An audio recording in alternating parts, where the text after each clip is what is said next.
दोस्तों गर्मियों की छुट्टियां शुरू होने वाली हैं और बच्चों की स्मगलिंग भी शुरू होने वाली है। नानी वाले बच्चे मामा के यहाँ जाएंगे, मामा वाले बच्चे मासी के यहाँ जाएंगे, मासी वाले बच्चे बुआ के यहाँ जाएंगे और बुआ के बच्चे ताई जी के यहाँ जाएंगे। और जिसका कहीं भी ठिकाना नहीं मिला वो वेकेशन पे जाएगा। बच्चों के लिए एक स्कैम चल रहा है जहाँ पर पेरेंट्स उनसे साल भर ये कहते हैं तुम पढ़ाई करो, उसके बाद हम तुम्हें वेकेशन पे ले जाएंगे, और वो साला चूतिया वेकेशन भी 2 दिन में खत्म हो जाता है। एक ऐसा स्कैम है जहाँ पर बच्चों को साल भर हम टॉर्चर करते हैं, एग्जाम दिलवाते हैं, पढ़ाई करवाते हैं, उसके बाद हम 2 दिन के वेकेशन पे जाते हैं और वो वेकेशन कब खत्म हो जाता है पता ही नहीं चलता। उसके बाद फिर वही प्रोसेस शुरू होता है, बच्चों को हम फिर लालच देना शुरू करते हैं और फिर उनको वेकेशन पे भेजते हैं। लगता है स्कूल वालों का ट्रैवलिंग एजेंसी के साथ कुछ साठगांठ है, क्योंकि स्कूल वालों को ट्रैवलिंग वाले बोलते हैं कि तुम अपने बच्चों का वेकेशन कर दो, क्योंकि जितनी कमाई वो पूरे साल में नहीं करते उतने वो पूरे 2 महीने में कर लेते हैं।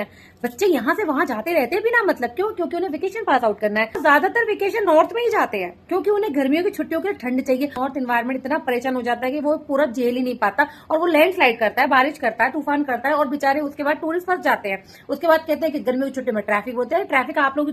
और बच्चों के पेरेंट्स की मेन डिमांड होती है सबको नैनीताल, मसूरी, हरिद्वार, जम्मू कश्मीर, लद्दाख, इन लिमिटेड जगह ही जाना है। क्यों? स्कूल वालों का ये एक्सक्यूज होता है कि गर्मी बहुत पड़ रही है। अरे भाई गर्मी तो जुलाई में ही पड़ रही है, अगस्त में ही पड़ रही है, सितंबर में पड़ रही है, तो फिर तुम्हें जून ही क्यों दिखता है? इस मंथ में बहुत गर्मी है, जुलाई में स्कूल बुला के देखो, हमारी हवा टाइट हो जाएगी बच्चों के साथ साथ, क्योंकि छोड़ने तो हमें आना। बोला जाता है छुट्टियां बच्चों को एक्सप्लोर करने के लिए होती है। क्या एक्सप्लोर करें? इतनी गर्मी में वो एसी के आगे हिलते नहीं है, दिन एसी चला चला के बिजली का बिल बिठा देते हैं। उन्हें इसी के सामने हिला के आप बोलो क्रिकेट खेलने चले जाओ, टेनिस खेलने चले जाओ, वो कहेंगे नहीं हमें कहीं नहीं जाना, छुट्टियां हमें इसी के सामने ही बितानी है। फिर इस सब चुतिया पाके खत्म होने के बाद हम बच्चों को ले जाते हैं पार्क। वहाँ पार्क में हम बच्चों को ये कह के ले जाते हैं कि हम उनकी हेल्थ का ध्यान रख रहे हैं, उन्हें क्रिकेट खिलाएंगे, बैडमिंटन खिलाएंगे, उनको रनिंग कराएंगे और बाद में उनको झूला झुलाएंगे। भाई ये बच्चों की हेल्थ का ख्याल आपको इसी 1 महीने में क्यों आता है? बाकी के 10 महीने आपको बच्चे की हेल्थ से कोई मतलब नहीं है। बस इसी 2 महीने में आपको बच्चों को पूरा हेल्दी बनाना है ताकि आप साल भर उनको चूस सकें।